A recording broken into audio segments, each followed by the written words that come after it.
के पूछने पर देवर्षि नारद जी ने बताया कि गृहस्थी संबंधी सदाचार क्या है, व्यक्ति गृहस्थी में किस प्रकार रहे और गृहस्थी का धर्म क्या है, उसके बारे में प्रश्न किया। श्रीमद् भागवत कथा के अंतर्गत सप्तम सकंद में और 14वें अध्याय में तब नारद जी बता रहे हैं कि युधिष्ठिर गृहेष्वस्थितो राजन् क्रिया कुर्वन् गर्होचितः वासुदेवार्पणं साक्षात् उपासित महामुने। हे धर्मराज, मनुष्य गृहस्थ आश्रम में रहे और गृहस्थ धर्म के अनुसार सब कार्य करे, परंतु उन्हें भगवान के प्रति समर्पित कर दे और बड़े बड़े संत महात्माओं की सेवा भी करे।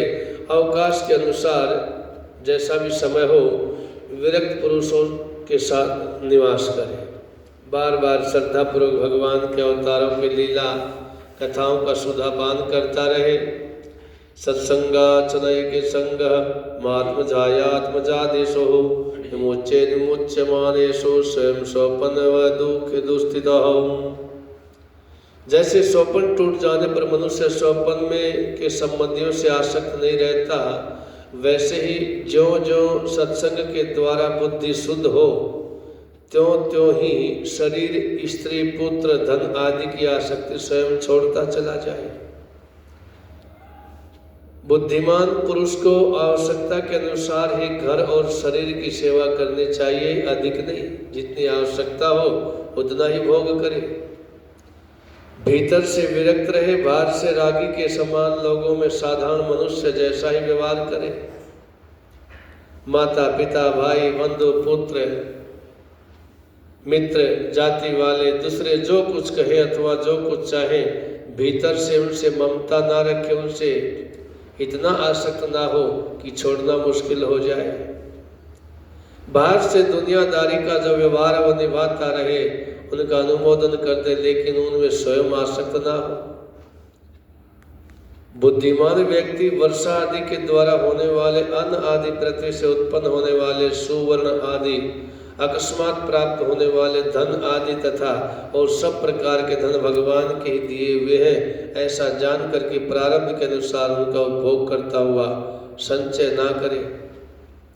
अर्थात उपभोग करे, हर कार्य करे, लेकिन धन का संचय उतना करे जितनी आवश्यकता हो। ज्यादा करेगा तो फिर लोभी कहलाएगा। ऐसा जानकर के प्रारब्ध के अनुसार उपभोग करता हुआ संचय ना करे। उन्हें पूर्वोक्त साधु सेवा आदि कर्मों में, पुण्य के कार्यों में लगाए। मनुष्यों का अधिकार केवल उतने ही धन पर है जितने से उनकी भूख मिट जाए, परिवार की पालना हो जाए। इससे अधिक संपत्ति जो अपनी मानता है वह शास्त्रों ने उसे चोर कहा है और उसे दंड मिलना चाहिए, यहाँ तक कह दिया। विचार कीजिए, जितने भी जानवर हैं, हरिण, ऊंट, गधा, गदर्भ, बंदर, चूहा, चलने वाले सभी पशु पक्षी, मक्खी आदि को अपने पुत्र के समान ही समझ करके चले, उनकी भी पालना करें।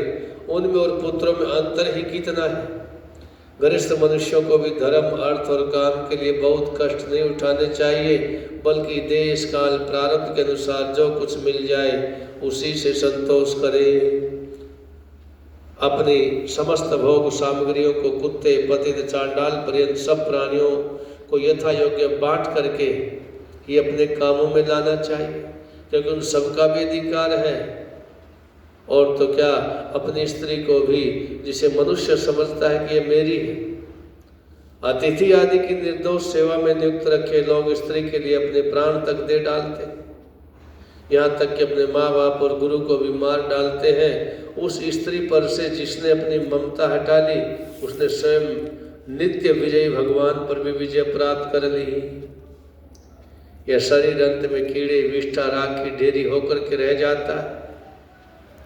कहाँ तो यह तुच्छ शरीर और इसके लिए जिसमें आसक्ति होती है वह स्त्री, और कहाँ अपनी महिमा से आकाश को भी ढक रखने वाला अनंत आत्मा।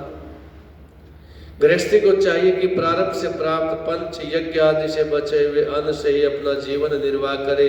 जो बुद्धिमान व्यक्ति इसके सिवा और किसी वस्तु में स्वत्व नहीं रखते, उन्हें संतोषी कहा जाता है। बोलिए श्री वाम